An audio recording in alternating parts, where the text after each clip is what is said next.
Awuthi nginithiphise bantu basemzansi while silwa nama-foreigners ake ngithi silwe nami ngiyifake kulolu daba silwa nama-foreigners. Into enganithiphisa ngayo bantu basemzansi, ngeke nihlale ningaxabani nodwa. Ngeke nihlale ningaxabani nodwa ngisho ngathi njengamanje asithatheni imvubu sikhipha ama-foreigners yonke indawo. Siwaxoshe sithi ayigubhe abangene ezibeni bebuyelela abavela khona soxabana sodwa ngoba kuma-foreigner esinawo onke la ama-illegal foreigners including nama-legal foreigners kunabantu basemzansi, iningi labantu basemzansi umuntu oyi-foreigner akavele nje eco-existe nathi la abe useless la ekwi-country yethu. Mhlawumbe u-95% uyabhenefitha kulowo muntu lo. Noma ungambona e-useless kangana 95 maybe or more wama-South African ukuthi wena ubhenefiti kuyena. Abanye bayabhenefitha. Mina ngizokulandela from kumlungu. Abelungu hamba baba. Ngakutshela ngithi asihambeni siye mhlampe ko-Free State, mhlampe siye ko-Senegal, siye emaplazini abelungu uzothola ukuthi ikenya ngaphandle. Uthi uya ko-Western Cape emaplazini abelungu uzothola ukuthi ngisho Rupert, thola ukuthi banama bayabalanda ngisho ukubalanda bedrive itruck beyobalanda eNamibia bedrive itruck babelanda endaweni bezobalanda bebaletha la abelungu. Ngitsheleke mina labelungu bakho mhlawumbe umthanda umlungu hayi umlungu abelungu bebalanda ngaphandle la mina ngihlala kwenye province kusukela kudala ngangi-advisor ngisastrugglisha ngabantu abangisebenzela la emzini wami ukuthi ahlale full time nami la ngistrugglisha evele ethi awuthi ngilungise lento njengazi abantu bengimisquote. Nginayo unkosikazi ngihlala nayo unkosikazi kodwa isebenzi siyadingeka umuntu osebenzayo irrespective ukuthi uhlala nonkosikazi otherwise uzokwenza unkosikazi wakhe ehlale ekhathele ngaso sonke isikhathi. Okay sharp. And then another one kuleyo nto ngike ngaba nenkinga ngishintsha abantu bebodwa basitshontshela babodwa benza ukuthi masiqasha abantu bala emzansi. Omunye azosigolozela awusakhulumisani nesisebenzi sikwatela isisebenzi hayi uvela ubona ukuthi kunzima. Omunye uzothi efika nje usejwayelene nawo wonke umuntu ngangokuthi useyaqala manje usuyambona ukuthi awusamethembi nawe ukuthi la emzini wakho mawungekho ungasala enzini. Bengithiphisa bethi yena hayi thina sonke la sisebenzelwa abantu baseLesotho. Singakubizela yena babalande Lesotho bebalethe ngikhuluma mina abantu bala emzansi. Sibebalande kwenye iprovince bebalethe azosebenzela uyazi vele umuntu osuke ngwangaphandle akana mapowers. Vele ngisho emalini ungamkhokhela nanoma malini omnakho njani futhi kwesinye isikhathi ngisho usungasamkhokheli kwesinye isikhathi ngisho uswenza nanoma iziphi izinto ezi-unfair lo muntu angaphandle uzohlala lo ala emzansi waza amalungelo ozovele agooglishe ngerouter yakhe afuna ukuconnect nawe ufuna ukubuka iTV njengawo useshintsha ama-channel emzini wakhe agooglishe abhale ukuthi yena how much is the average salary of people of domestic workers bese yabhala i-internet i-AI ithi 8,000 bese the following month bese vele kutshela ukuthi yena yabona this is the what atshela ukuthi nidlala noma uvela ubamba iposter yakhe ebhale ku-WhatsApp noma ku-Facebook ukuthi abanye abantu bayadlala ngabantu noma aposte yona leyo article. And then uvele ubona ayithi lo phela wamalungelo lo wenza yonke mfuni mawuthi akasalithathi iqiniso lokuthi weza la ethi nanoma yini uthi uyanegotiate na ngeimali athena no mina nje ngifuna umsebenzi leyo nje i-right kodwa mayese ngaphansi bese yaqala elwa nayo sekuyena obetshela ngisho omakhelwane uthi udlala ngaye yonke leyo nto. So abelungu bayiprefera abantu bangaphandle, iningi emaplazini ngisho ey'ndlini zabo bayiprefera abantu bangaphandle. Bazo i-requirement yakhona bathanda ma ekwazi ukukhuluma isingisi ezokwazi ukubaphendula ngesingisi ma bekhuluma. AbaseNamibia babathandela ukuthi bakwazi ukukhuluma i-Afrikaans, babalandela lokho ukuthi lo at least i-Afrikaans eNamibia yaqhuma nakhona uyakwazi ukukhuluma i-Afrikaans. Bese kuba ngisho amaNdiya abathanda abantu bangaphandle. Bese-ke kuba kale ngihamba nje endaweni yamakhaladi izolo ngihamba yonke indawo ngifunana nendawo engizoyirenta. Anomqondo manje banomqondo nabo ukuthi emzini umuzi nomuzi wabo bakha indawo ukuthi barentise iSulumane ezizoqashisa ngesitolo. Yonke indawo kwi-community yabo kade ngikwenye indawo ekuthiwa iDaniel Scale community yabo. Futhi abakufuni umuntu omnyama umuntu ala eMzansi ungathi ufika kwa-ale nendawo as soon as uphuma kufika iSulumane uthi uyayibona the following day isirentwa iSulumane. Kukanjalo abampreferi na umuntu ala eMzansi. Ngakokuthi ukuthi uxosha laba abantu already ulimaze inqwaba yama-South African. Ngingababali nje laba abalala nabo bebenza ilima bebanika isex bethola imali kubona njalo intombazane iyafona kanti ngithengela nini iweave ayifaki imali yeweave ukwenza alale naye mhlambe once in a while kodwa uthola ukuthi umenze ungakababali nje labo abaze abanye begcine ebona ukuthi engathi kuyaphila naleli linobuntu lona Samuel Elisha uthola uzophila na ebelijolele egcine lize azamithisa umuntu wangaphandle. Ungababali nje labo uthola ukuthi ngisho uSibari wena ukhuluma ngaka nje uyalwa la uSibari ubudakiswa yilo ngelingamanye ama-Friday likuthengela utshwala yena umuntu wangaphandle. Size kwiskill amafoni yakho ngisho ungafelwa into encane efonini usuya ko-rank uya kubantu bangaphandle. Ikhanda lakho alwazi nje mahle ngithi ikhanda lagcinane nokugundwa umuntu ala eMzansi thola ukuthi ikhanda lakho nje awuligundi mina nje nami ngingafaka nami ngigundwa abantu bangaphandle. So ziningi izinto othola ukuthi abantu bala ngisho ukudayisa ukuthenga isinkwa kuneyindawo zasemakhaya kha okuphoqa ukuthi mawuye edolobheni uhamba maybe 50 kilos ukuya edolobheni la abantu all the local shops abasizakala kuona ama-shop abantu bangaphandle. Mawungahle wavale ngisho ngawavala iviki bengabe besemgwaqeni bethi siyacela sesinenkinga la uvale iviki nje. Lana sikhuluma ama-fact ke la sikhuluma into ekumele ijabulise sikhuluma ama-fact. Angisho ngalawo ma-fact ngisho ukuthi abahlala bangayindawo angisho kanjalo kodwa ngifuna sicabangisise yonke indawo.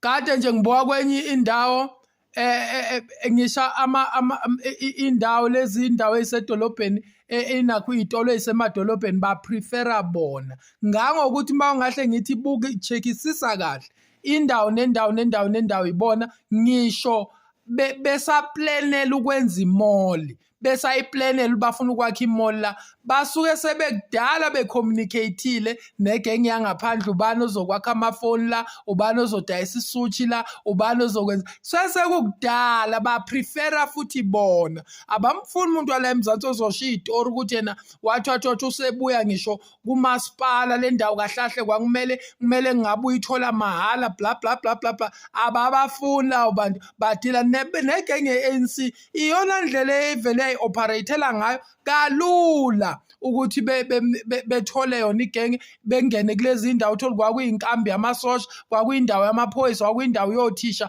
belala kuya ama-resort mayese baphuma othisha beshintsha istory bese befaka ama-Nigerian ahlala khona wena othi uzophazamisa leyo nto ushawa ikhanda awuyiphazamisi leyo nto le.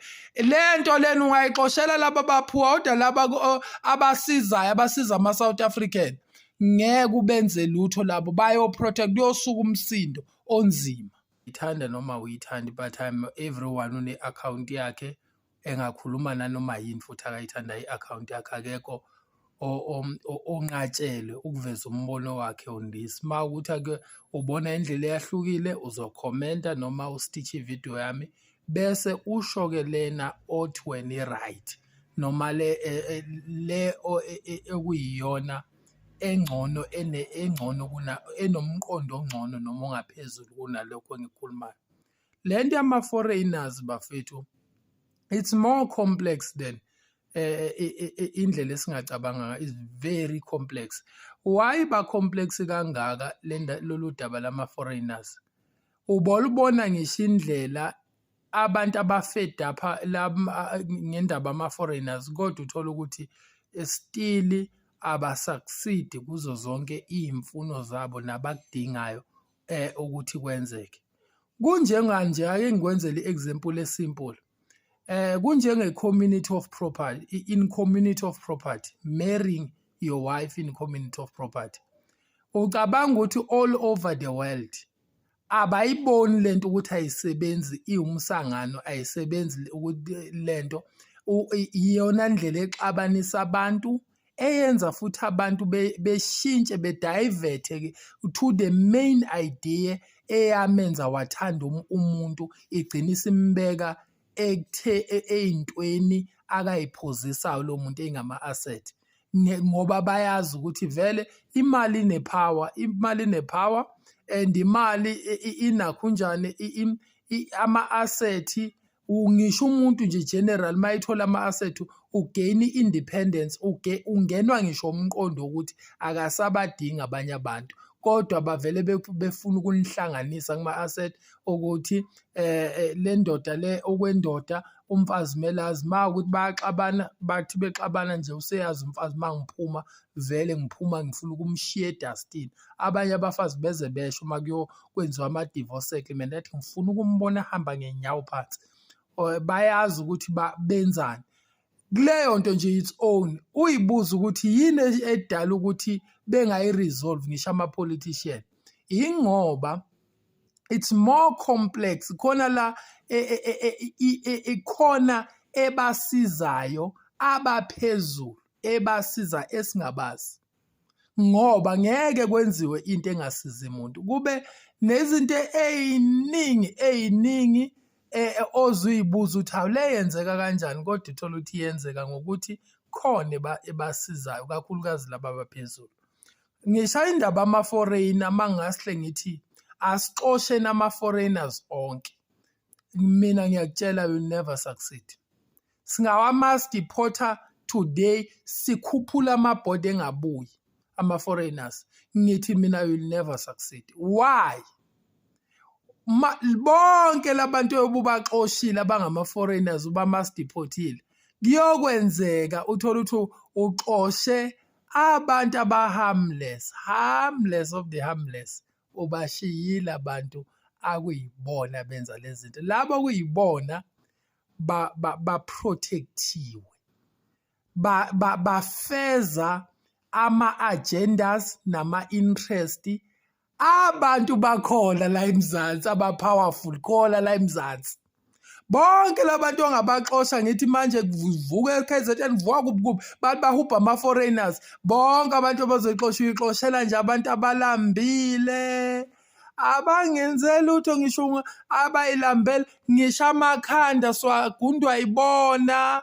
Ngisho izindlu masidakelwa ama-South African ezokugolozela emzini wakhe elwa ebekukhandela inonsense, sithatha bona la bantu bezosikhandela ngemali ephansi. All those kind of things bazongithukela nalento engiyisho beyibona i-wrong ekubeni wonke umuntu ongibukelayo manje most yabo benza the same. Mangahle ngithi yakha imali indlu nje ngikunika u-300,000 into ozoyicabanga uzofuna ukuthola iZimbabwean inkosi yami elilambile elizogcina likwakhele leyo ndlu ngo-30,000 kodwa likhipha isikili salo sonke ngenhliziyo yakhe yonke. mawuthi ulanda umuntu wasemzansi aqhamuke neprice ongazi lo muntu uyicabange le price noma nawe ufuna ukuthatha le mali ayokwakhe yakhe indlu uvela ungazi ukuthi usho ukuthini. Mawuthi thuthu futhi umuntu wakhona same mark uyobe kukhuluma yonke indawo izinto nje einyanyisayo. So now bonke labantu engikushoyo eyiningi labo esingabaxosha uyixoshela nje abantu ekumele kube ukuthi namhlanje mawukuthi ubaxoshile uyoqala ube nenkinga nje yokuyothenga isinkwa sekumele uye edolobheni uyele isinkwa kuphela. Uqale yonke izinto ezidingayo uthola ukuthi zihambe naye lo muntu lo futhi akekho ozongena mreplace akekho ozongena mreplace uvele wayithathela wasusa usizo nje phambi kwakho.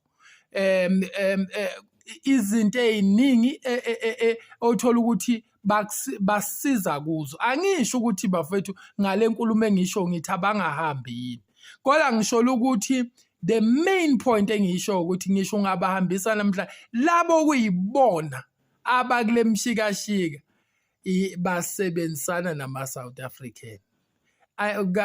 Much more labe sithi beyibone kumele ngabe basiprotectela le country. That is why ungeke uyinqobe lento ungeke ubathinte futhi ba protectwe yibona. Futhi ke ngiyahleka yonke indawo manje eMzansi lento i-cover the whole South Africa in a very short space of time. La khona ngisho ngathi ucela ukuqasha wenza isitolo emzini nomuntu. Umuntu uzonqaba ethi angiqashisi ulinde iSulman ureserve iSulman. Uthi uya kwikhaladi ade ngile nje izolo eDenskell ngila kwelinye lekhaladi ngiyababona abathandi nje ukunginika le ndawo uthi ngidrophele khona. Ngiyababona nje abathandi ukunginika le ndawo ngisabalindile bengifonele ukuthi bazonginika kodwa ngiyababona abathandi bafuna amaSulman. Uthi uya ngisho kubelungu nabelungu bathanda amaSulman. Uya ngisho emadolobheni ngaze atshela omunye umfana kwelinye idolobha elibizwa iKurumani ngathi mina nonsense ini le yenziwa kuleli dolobha. Yonke le ndawo lokho ngidriver yonke indawo la amaSulmane amaChina amaChina akukho ngisho oyedwa umuntu wala eMzansi. Idolobha lonke bona ke sebewesi ke yazi kwamanye amadolobha benze njani ke into eningayazi badayisela amaChina indawo. AmaChina nemali ka vela hlanganise lento esho ngathi ubiza 50 million azokunika lo 50 million ayithenge not uthi rent ayithenge akhama mall awo. Engishola ukuthi leyo ke ngiyakutshela mawuthi ufighter leyo yiyo phela le ekufake ekutheni udutshulwe phela leyo usuku usuthinta real ones. Sukuthinta real one angikhulumi ngalabo kwazi ukubahlaba ngeimpama emadolobheni laba abantu abaphuwa njengawo abahamless ongenzi lutho olala ngisho engadlili ohlulwa ngisho ukufaka iroll on muze enuka engene taxini enuka. Ukhuluma ngalabo mawukhulunywa eShangane kukhulunywa abantu bangaphandle wazi labo wena awazi leze driver imoto ezipowerful drive imoto ezipowerful ongeke uyibone mhlawumbe ozohlala naye eSentini uhlane naye kumadolobha ethile aseJozi uhlangane naye maybe go Cape Town lezo oqonqa ke la othola ukuthi ifika ngokuzochecka nje ibuilding yonke kaGovernment ehlala abantu mhlawumbe abawu300 ehlala ama student kodwa uthola ukuthi iranwa lelo Nigerian lireporta oqonqa beANC. Wena uyilwela nje nabantu abangekho ndawo.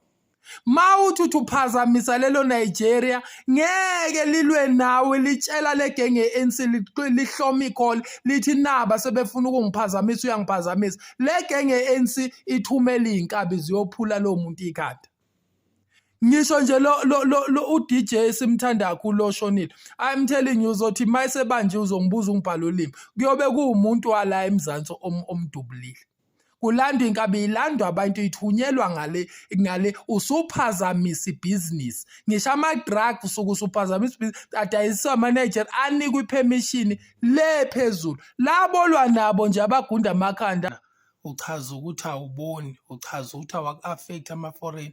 Kungcono ngithi udaba lolu olusi-affecta sonke eMzansi affecta ngokwe-experience, luphinde lu-affecta abantu abathile abangama-South African nabayizihlobo zethu. Siphinde futhi sibone ukuthi makukanje lusazo-affecta ngisho izizukulwane kuya phambili. Okay, ngicela-ke imimoya niyibekeni phansi nani nilindele ukungithuka la.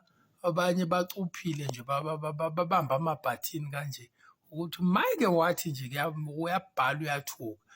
Asebenziseni bafethu, sibeka ama-emotions aside, sicabange ngoba ukucabanga kuzosisiza ukuthi iproblem ithi ikhona iproblem esilwa nayo, kodwa sazi futhi ukuthi sizolwa kanjani ngayo.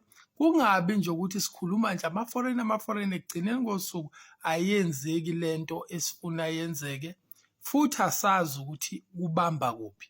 Ngoba mangingake ngibuze nje konke umuntu ukuthi okay, ama-foreigner asiwafuni, yini evimbayo ukuthi engahambi, yini evimbayo ukuthi siwasuse?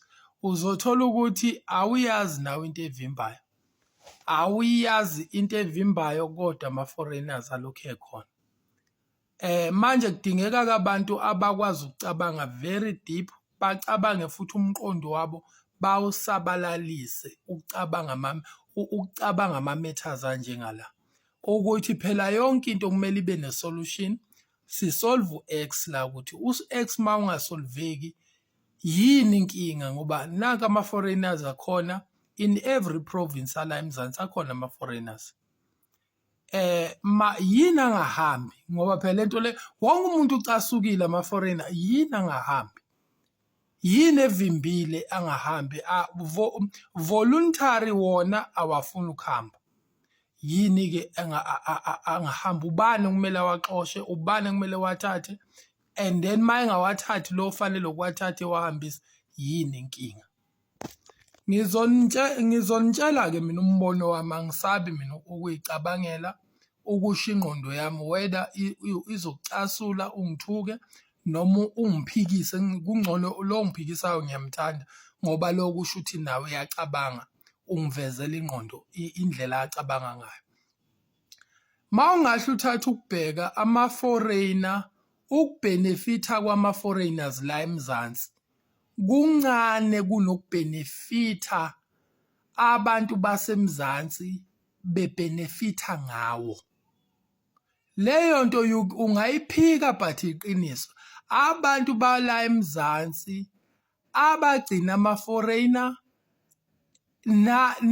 abagcina ama-illegal foreigners, let me say like this, use that, illegal foreigners babhenefitha kakhulu abantu bala eMzansi okudlula wona ama-foreigners ukuthi abhenefithe.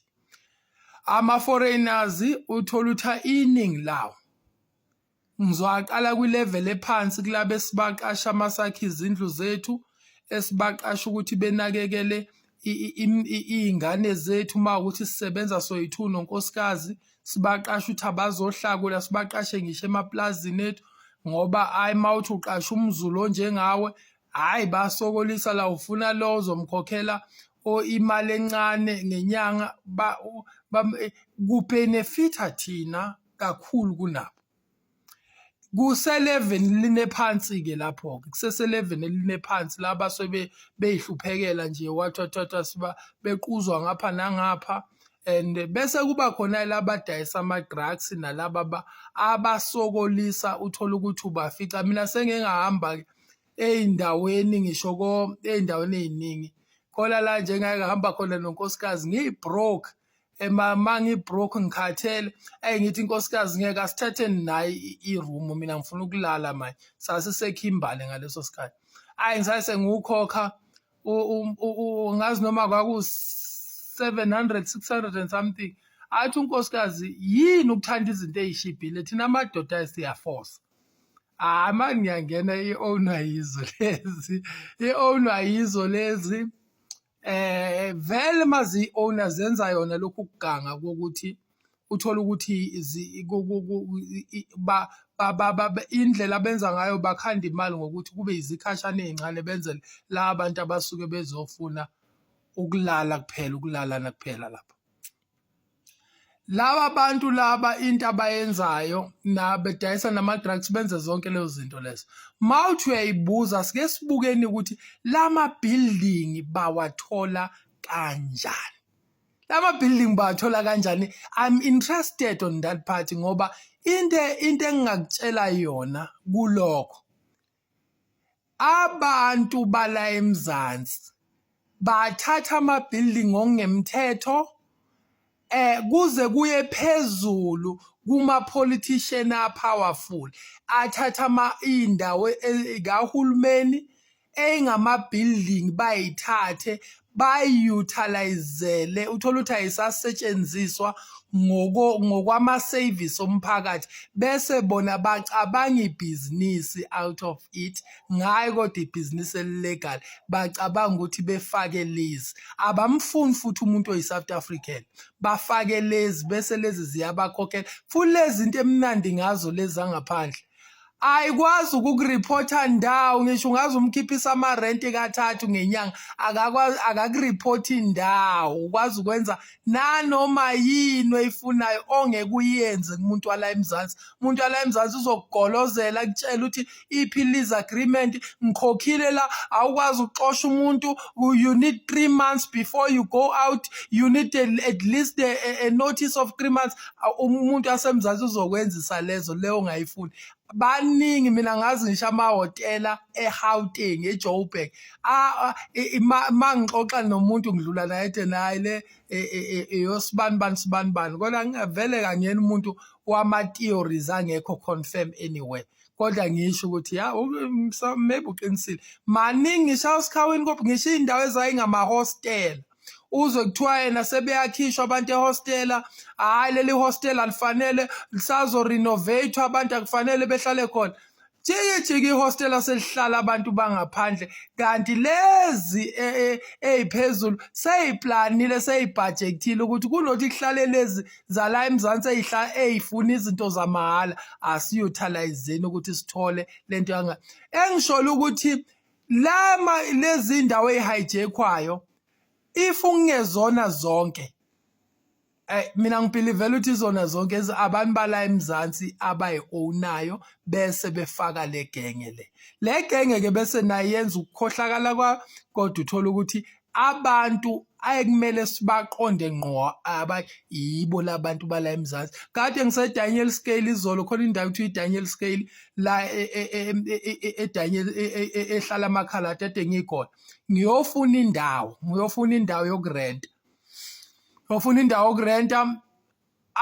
abantu zonke iy'nhlanga esinazo la ngisho abelungu sebeungenile kulowo mqondo wongamthanda umuntu ozorenta kubona ozohlala kubona ozorenta iproperty bafuna le genge yangaphandle bafuna amaSulumane bafuna labo lo angenza nanoma yini ngisho into engekho fe ngisho ey'malini futhi uzoyikhipha le mali ayifuna ngithi ngiyamtshela lo mama ngithi mina oyikhaladi ngiyamtshela ethi hawu mama watsho ungibalela iy'tori uze uyangitshela ukuthi iSulumane ade lihlala lade limkhokhela imali engaka.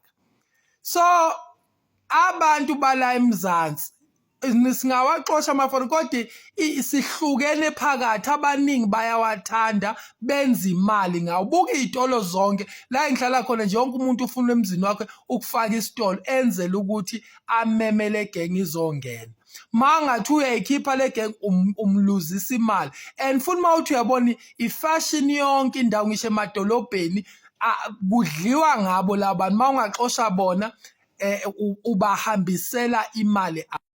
Hello Mzansi, welcome to Mgosi waseMzansi. Nangu Mr. Xolo here speaking about indzaba yama-foreigners uthi nje nama-foreigners eSouth Africa abantu labaningi baya-benefita from ona uthi most South Africans are actually benefiting from ma-foreigners kungako ona singeke siye siyincobe le mbi yama-foreigners lagcwele la South Africa simvela bala ukuthi base-South Africa babhenefitha kanjani. And into la ekhuluma guys, I must say ukuthi ukhuluma liqiniso vele most South Africans are benefiting from foreigners, hence why uma kuthiwa abahambe bona abasapoti, actually they are defending and standing with foreigners. Please do comment what you think below down on the comment section. I'll see you on the next one. I'm signing out. Goodbye.